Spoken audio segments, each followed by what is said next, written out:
ইটের গ্যারেন্টি নিয়ে এলে ভাটাতে, ইটটা কতদিন লাগবে না। ভাটাওয়ালা বলছে আমার ইট 100 বছরের গ্যারেন্টি দিলাম। সিমেন্টের প্যাকেটে গায়ে লেখা আছে 75 বছরের ওয়ারেন্টি থাকলো, তুমি 75 বছর এর কেমিক্যালের জয়েন্ট খুলবে না। এটাও নিয়ে দিলাম।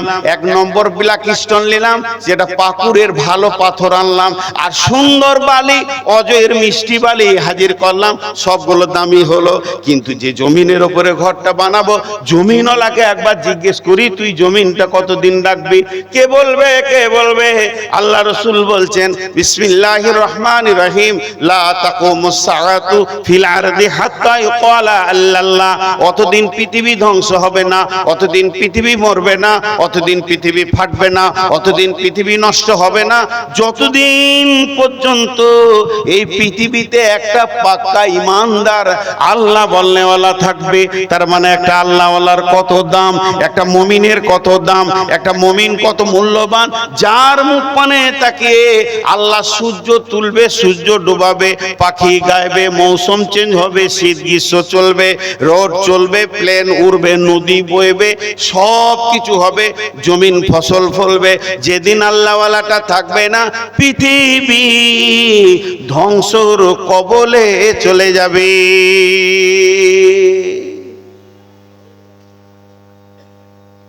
বলছে শান্তি নাই। শান্তি, সবাই বলেন শান্তি। শান্তি থাকবে কি করে? কোথায় গেল শান্তি? হ্যাঁ, শান্তি গেল কোথায়? কারো ঘরে লুকিয়েছে? কোথাও শান্তি নেই,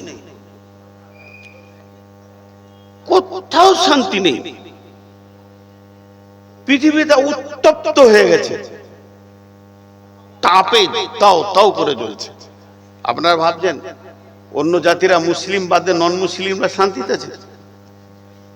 খালি নন মুসলিমকে পাশে নিয়ে বসে 2 মিনিট গল্প করেন, কলজে জ্বলছে। আর শান্তির একটা জায়গা পেয়েছে না, কারণ শান্তির গাছটাতেই আমরা নষ্ট করে দিয়েছি, শেষ করে দিয়েছি। বিশ্বনবী ইসলামের আর একটা কথা বলেছেন, ইসলাম একটা প্রাসাদ। প্রাসাদ, আর একবার বলছি প্রাসাদ, বিরক্ত হবেন না, আমি একদম টাইমে ছেড়ে দেব। আপনাদের একজন প্রিয় বক্তা চলে আসবে ইনশাআল্লাহ। ইসলাম একটা প্রাসাদ। এবার প্রাসাদের ব্যাখ্যাটা 1 মিনিটও দিচ্ছি না, 30 সেকেন্ড দিচ্ছি। একটা বিলাসবহুল বিরাট শান্তির ঘর।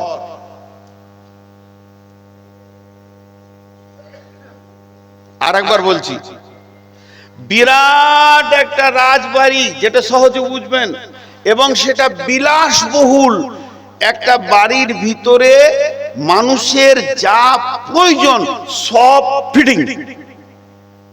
আর ওই প্রাসাদটা বানাতে গিয়ে কম করে 1.5 লক্ষ ইট লেগেছে। প্রাসাদের প্রথম ইট নাম আদম আলাইহিস সালাম, প্রাসাদের শেষ ইট নবী মুহাম্মদ রাসূলুল্লাহ সাল্লাল্লাহু আলাইহি সাল্লাম। তাহলে একটা ঘর, আর এই ঘরের ভিতরে যে ঢুকে যাবে শান্তি, শান্তি আর শান্তি, no tension, no tension, no hesitation, কিছু অভাব নাই, কোনো জিনিসের অভাব নাই, সেই প্রাসাদ। কিন্তু প্রাসাদের দরজায় আগুন, প্রাসাদের জানালায় আগুন, প্রাসাদের আলমারিতে আগুন, প্রাসাদের আলনাতে আগুন, যে খাটটায় আপনি আমি শুয়ে আছি খাটের নিচেও আগুন। গোটা প্রাসাদ এখন যেন দাও দাও করে জ্বলছে। ইস ঘর মে আগ লাগি হ্যায় ঘর হি কি চিরাগ সে। এখন আপনি খুঁজছেন কে লাগালো আগুন, কে লাগালো আগুন। অঙ্ক করে দেখা যাচ্ছে আপনি একটা প্রদীপকে জ্বেলেছিলেন রাতে, ওই প্রদীপটাকে এমন জায়গায় রেখেছেন অসাবধানতার কারণে আপনার হাতে কিংবা পায়ে টাচ লেগে তেল সহ পড়ে গেছে, আর ওই আগুনটা গোটা ঘরে ছড়িয়ে গেছে। আপনি লাঠি নিয়ে কাকে মারবেন, আপনি নিজে দোষী। ইস ঘর মে আগ লাগি হ্যায় ঘর হি কি চিরাগ সে, ওখানে কেউ এসে লাগিয়ে দেয়নি, কেউ এসে জ্বালিয়ে দেয়নি, ওটাকে কেউ পুড়িয়ে দেয়নি। বন্ধুরে, এই পেশাটা জ্বলছে তার নিজের আগুনে। আজকে মুসলিম সমাজ জ্বলছে কেন? কারণ খুঁজে বার করি। হ্যাঁ, গোটা বিশ্ব থেকে 10টা লোক নিয়ে আসবো। হাজি, গোটা বিশ্বতে 10টা ট্যালেন্টেড মুসলিম আমরা বাছাই করব, মানে ফেরে পড়েছি, এখন বাছাই করতে হবে। তো ট্যালেন্টেড মুসলিম গুলো যখন 10টা জমা করলাম, তারা জমা হলো, তার মধ্যে একটা ইঞ্জিনিয়ার আছে, একটা মাস্টার আছে, একটা ডাক্তার আছে, সব বড় বড় মুসলিমদের শেষ তাদের ব্রেন। তার মধ্যে একটা ধরেলেন, বোঝানোর জন্য বলছি, মদিনা ভার্সিটির প্রিন্সিপাল আছে, যিনি গোটা মদিনার ভার্সিটিটা চালাচ্ছেন, বিশ্ববিদ্যালয়টা চালাচ্ছেন, উনিও আছেন, উনি 10 নম্বরে। এবার এখানে আলোচনা কি চলছে? আলোচনা চলছে, আলোচনার বিষয় একটা, বিবৃতি একটা, আলোচনার উদ্দেশ্য একটা, মুসলমানদের এই অবস্থা কেন? একজন উঠে বলছে এটা বিজেপি চাল, ওর বলা হয়ে গেল। আর একজন 5 মিনিট বলে সারাংশ দেখাচ্ছে এটা ব্রিটিশের চাল, তারা দেশ ছেড়ে চলে গেছে, এ দেশের হিন্দু মুসলিমকে শান্তিতে দেবে না, ওখান থেকে ওরা লড়াইটা লাগিয়ে রাখছে। এই চাল, ওই চাল, ওই চাল, ওই চাল, ওই চাল, 10 জনের বলা হয়ে গেছে। সভাপতি ছিলেন মদিনা ভার্সিটির প্রিন্সিপাল, কিংবা মক্কা মদিনার কোন মসজিদের ইমাম। উনি ওনাকে এবার পালা পড়লো যে আপনি শেষ ফিনিশিংটা দেন, আর রিপেয়ার কি আছে সেটাও বলে দিতে হবে, যে আমাদের মাঠটা বন্ধ হয়ে যাবে, আমরা সুখের জিন্দেগিটাও পাবো। উনি উঠলেন, উঠে বলছেন পৃথিবীর যত চাল আছে তোমরা বলছো ওগুলো চাল নয়, আসল কারণটা শুনে নাও। বিসমিল্লাহির রহমানির রহিম। কুল ইন কানা আবাউকুম ওয়া আবনাউকুম ওয়া ইখওয়ানুকুম ওয়া আজওয়াজুকুম ওয়া আশীরাতুকুম ওয়া আমওয়ালুন ইকতারাফতুমুহা ওয়া তিজারাতুন তাকসাউনা কাসাদাহা ওয়া মাসাকিনু তারদাউনাহা আহাব্বা ইলাইকুম মিনাল্লাহি ওয়া রাসূলিহি ওয়া জিহাদিন ফি সাবিলিহি ফাতারাব্বাসু ফাতারাব্বাসু ফাতারাব্বাসু ফাতারাব্বাসু হাত্তা ইয়াতিয়াল্লাহু বিআমরিহি ওয়াল্লাহু লা ইয়াহদিল কওমায যালিমিন।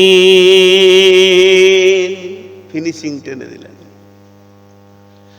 বন্ধুরে, আল্লাহ বলে দিয়েছেন, আল্লাহর হাতে 2টো মাউস আছে, 2টো মাউস, 2টাকে আল্লাহ কন্ট্রোল করেন। এদিকে একটা ফ্যান ঘুরছে, এদিকে একটা ফ্যান ঘুরছে, 2টা রেগুলেটর আমার হাতে আছে, 2 হাতে। একটা ফ্যানের বাড়াতে বাড়াতে বাড়াতে বাড়াতে বাড়িয়ে দিলাম, একটাকে কমাতে কমাতে কমাতে কমাতে কমিয়ে দিলাম, তখন এর হাওয়া শক্তি কমে গেল, এর হাওয়া বেড়ে গেল। আল্লাহর হাতে ওই রকম 2টি মাউস আছে। আল্লাহ বলছেন, বান্দারে, গোলাম রে, তোরা যখন 8টা জিনিসের প্রেমে পড়ে যাবে, 8টা জিনিসকে মহব্বত করে তাদের পেছনে পাগলের মতো দৌড়বি, আর 3 জনের মহব্বত কমে যাবে, তুলনামূলক 3 জনকে তোদের কাছে পাওয়া যাবে না। তখন আমি করব কি? তখন আমি করব তোদের শক্তিকে লোপাইয়ে দিব, তোরা আর আমার নন না, তোরা ঘরকা না ঘাটকা, তোদের সঙ্গে আমার সন্ধি মিলছে না, এই জন্য কমিয়ে দেব, আর বিজেপি বজরঙ্গের পাওয়ার বাড়িয়ে দেব। মুসলমান, তোদের পিঠের চামড়া, পায়ের জুতোর হাফসুল বানাবে ওরা, দিন রাত কাটবে, তোরা চিল্লাবি কাঁদবি, দোয়ায়ে কুনুতে নাজেলা পড়বি, কিন্তু তোদের কুনুতে নাজেলা ওই মসজিদের ছাদের উপরে যাবে না। আমার কাছে যে তারের মাধ্যম দিয়ে দোয়া পৌঁছাইতে হয় ওই তারের রগটা কাটা আছে। তোরা আমরে বিল মারুফ নেহি আনিল মুনকার যখন ছেড়ে দিবি সেই দিন থেকে তোদের দোয়া আমার কাছে আর পৌঁছাবে না। হাজার কাঁদলো দোয়া পৌঁছাবে না, তোদের দোয়া তোদের কাছেই রিটার্ন থেকে যাবে। আর আমি আল্লাহ ওদেরকে বাড়িয়ে দিয়ে তোদের চামড়াগুলোকে তুলে নিব। হক কথা বলবো, হক কথা বলছি। যদি ভুল বলি জুতোটা ছুঁড়ে দেবেন, ফুল বলে কুড়িয়ে নেব। আর যদি কথাটা সত্য বলি সবাই একবার সমর্থন করবেন যে হ্যাঁ ঠিক বলছেন।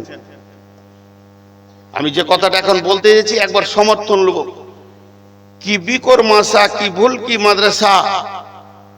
এই এলাকায় যত মাদ্রাসা, আমি নাম করে করে বলছি না, ফতেপুর, বাসদপুর যত মাদ্রাসা আছে ঘুরেছি, যত মসজিদ আছে, এই কমিটির ভিতরে বা কমিটির বাইরে মুসলিমরা যত মাদ্রাসার দুশ্মন, অন্য জাতিরা না।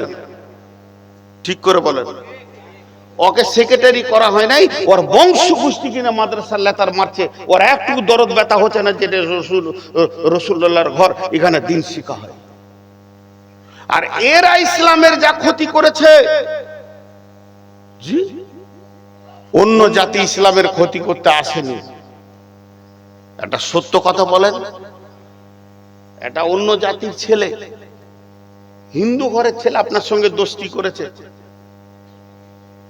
হতেই পারে চলাফেরা স্কুল জগতের পরিচয় হয়ে গেছে, কখনো কখনো আপনার সঙ্গে জলসায় আসে, মাঝে মাঝে ঈদের দিনে চলে আসে, জুমার দিনে দুদিন মসজিদ ঢুকে গেছে, কে চিনবে ওকে আপনার সঙ্গে?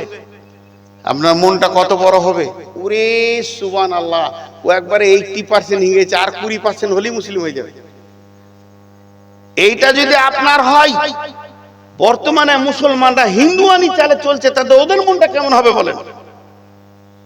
এদের বিয়ে শাদীতে না আছে ইসলাম, না আছে আল্লাহ, না আছে রসুল, তিনজনাই নেই। বলেন একটা বিয়েতে আল্লাহ আছে, রসুল আছে, ইসলাম আছে? নেই। তাহলে আমরা অন্য জাতিকে কি দিলাম?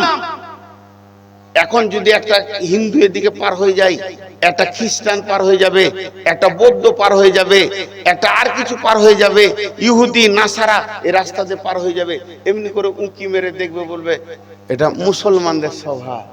কেন? সব চুপ বসে থাকবে, হইচই করবে না, একজন কথা বলবে সবাই শুনবে, এটা মুসলমানদের সভা। এই সুন্নতটা শিখিয়েছেন আমার নবী। তাহলে ওরা ইসলামকে চিনে নিল, এরা ভালো।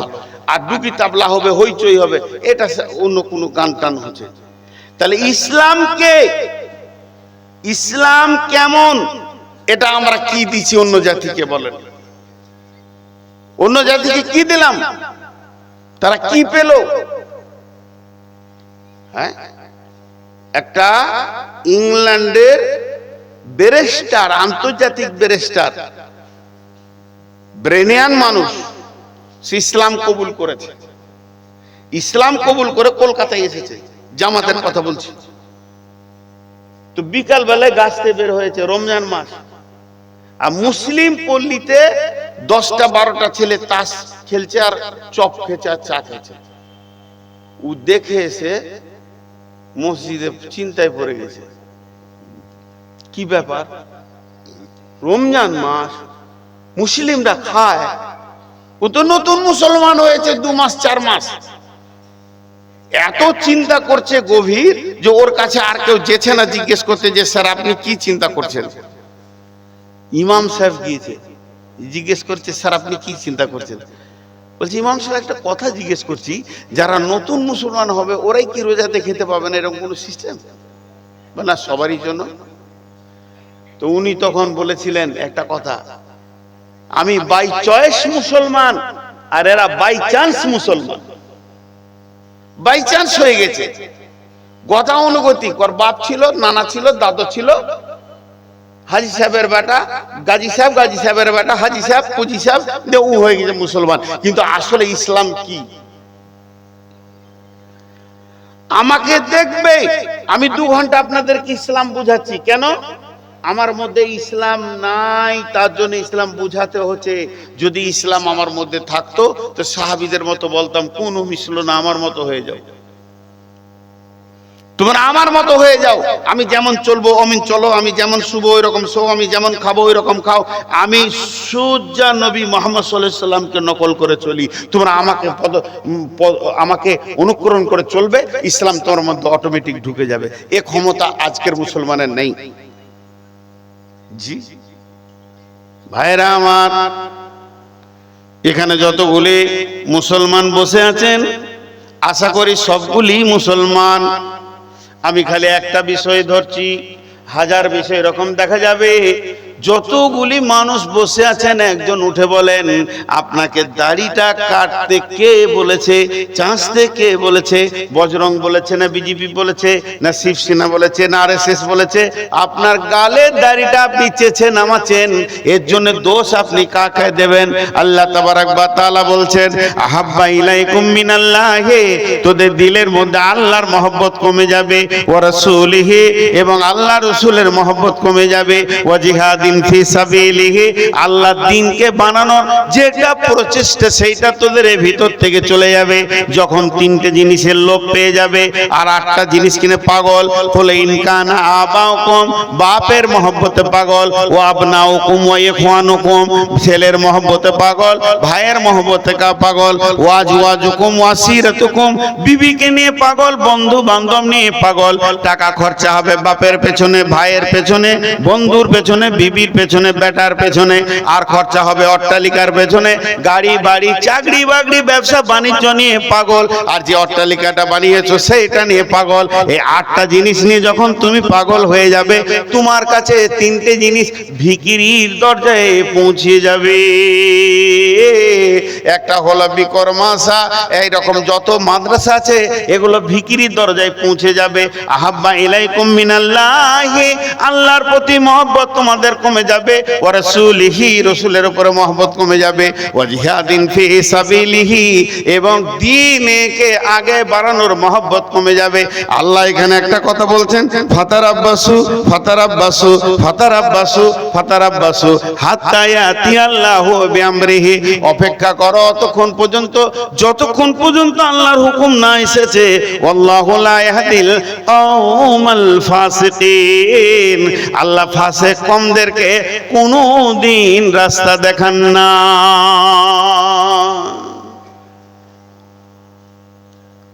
গতকালকে জলসা ছিল না, একটা মাদ্রাসায় বসে আলোচনা চলছিল, আমার গ্রামের মাদ্রাসায় আলোচনা চলতে চলতে কথার পর কথা হলো, একটা ছেলে মিশনে ভর্তি হতে পারছে না, কোটা শেষ। খুব ধ্যান দিয়ে শুনবেন, 40,000 টাকা গোপনে সেক্রেটারিকে দিচ্ছে, তাও হচ্ছে না, পার্টিকে আরো দিবে 15,000। এই করতে করতে 1 লাখ টাকা ছেলের বাপ ঢেলে দিচ্ছে, আমার ছেলেকে ভর্তি করো। কি হবে? ডাক্তার। শেষ রেয়াল কি? ডাক্তার। ডাক্তার হয়ে কি করে?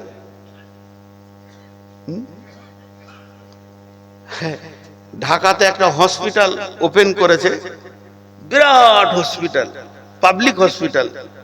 আমার মহব্বতের মানুষ, অপারেশন রুমে যত যন্ত্রপাতি সব এনেছে, এখন ওপেন হয়নি।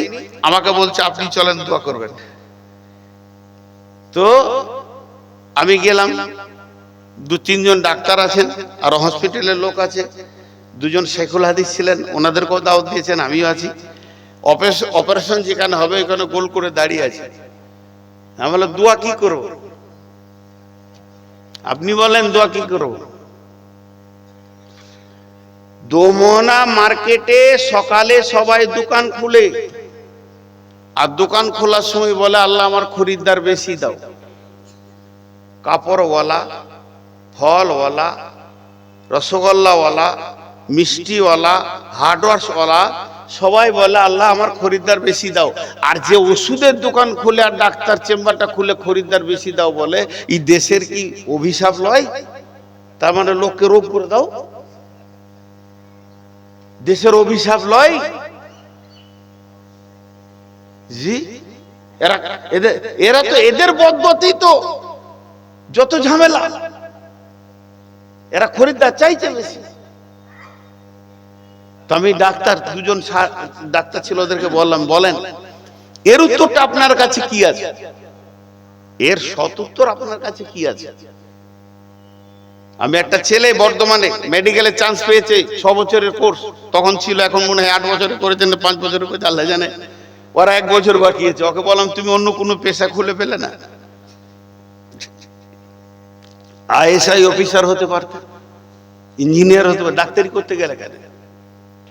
একজন ডাক্তার 2 লাইন লিখেছে চেম্বারের সামনে, আজও মুখস্থ করেছি, হে প্রভু এটা কত বড় বিড়ম্বনা, প্রতিদিন কত অসহায় মানুষের ভিতরে আমার রুজি। এটা 4 বার পড়বেন বুঝতে পারবেন। হে প্রভু এটা কত বড় বিড়ম্বনা।